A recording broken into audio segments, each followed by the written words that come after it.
So finally, let's talk about real-life use cases. And there are hundreds of examples of different startups that already build their products with generative AI. I decided not to use some side projects or side startups because I do not really know their technical implementation. So I'm going to go through 4 use cases that we built within my company. And I think they're pretty well describing both the categories and the complexity of AI implementation. So let's start with the first one, the easiest one. AI category is AI assistant, and it's simple integration with OpenAI API. The problem, we've been thinking about integrating with the chatbot for past 8 years, pretty much. But all those chatbots we had before, like 4 or 5 years ago, let's be honest, they were pretty bad. So we never did that. But then Gen AI appeared and was available for everyone.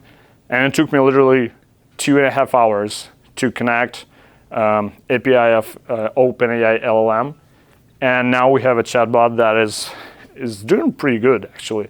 So instead of just connecting it to LLM, I was actually able to provide instructions that I want the chatbot to use.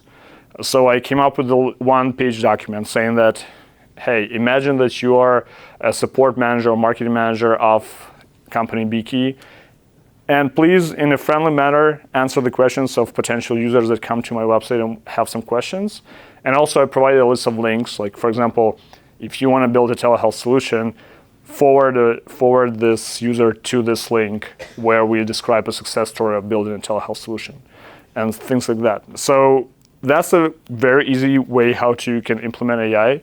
And there are lots of use cases for that. For example, some of you build a medical device and there are 70 pages of technical documentation for it.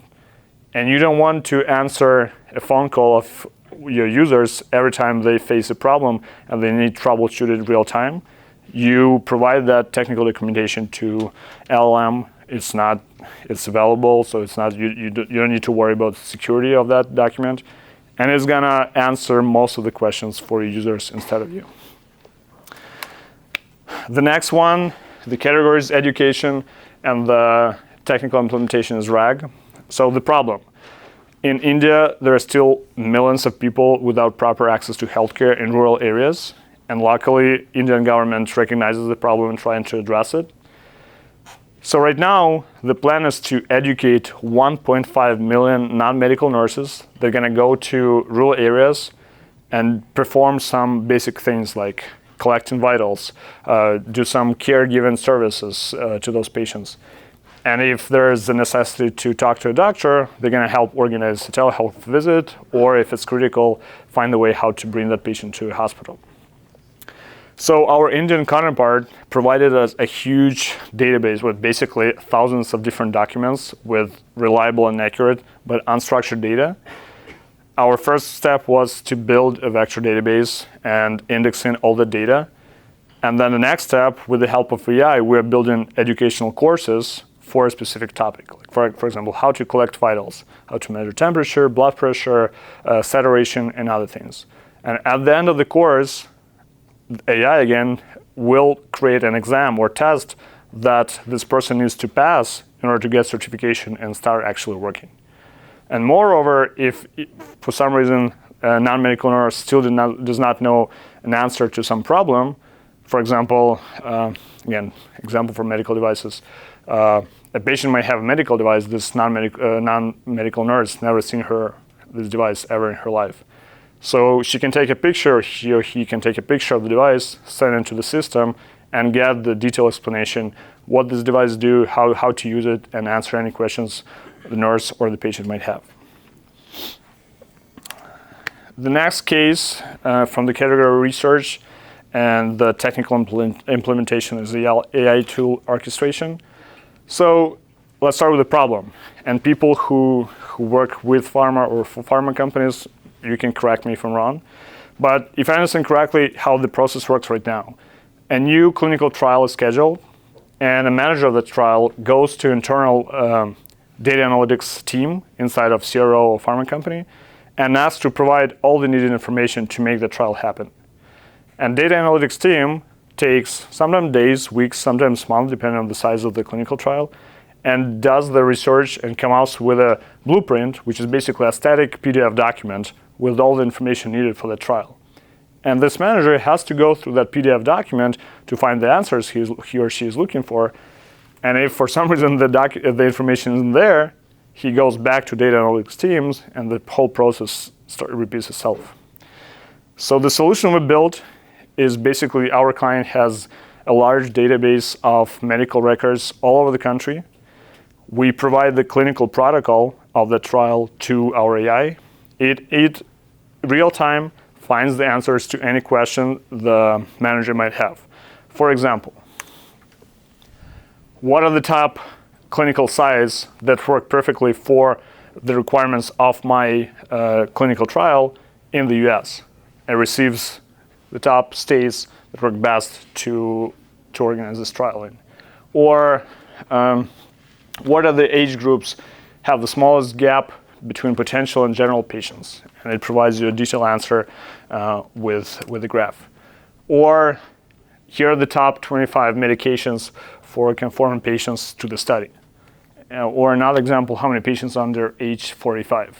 So from the technical side, we have multiple algorithms that go through our database, and then we orchestrate and make them work together. And then instead of just providing LLM access to our database, it just gives the answer, like for example, this information, and LLM structures it and provides it in a nice, readable, understandable way. And the last but not least, administrative work and AI system is the category, and developing AI agent. The problem.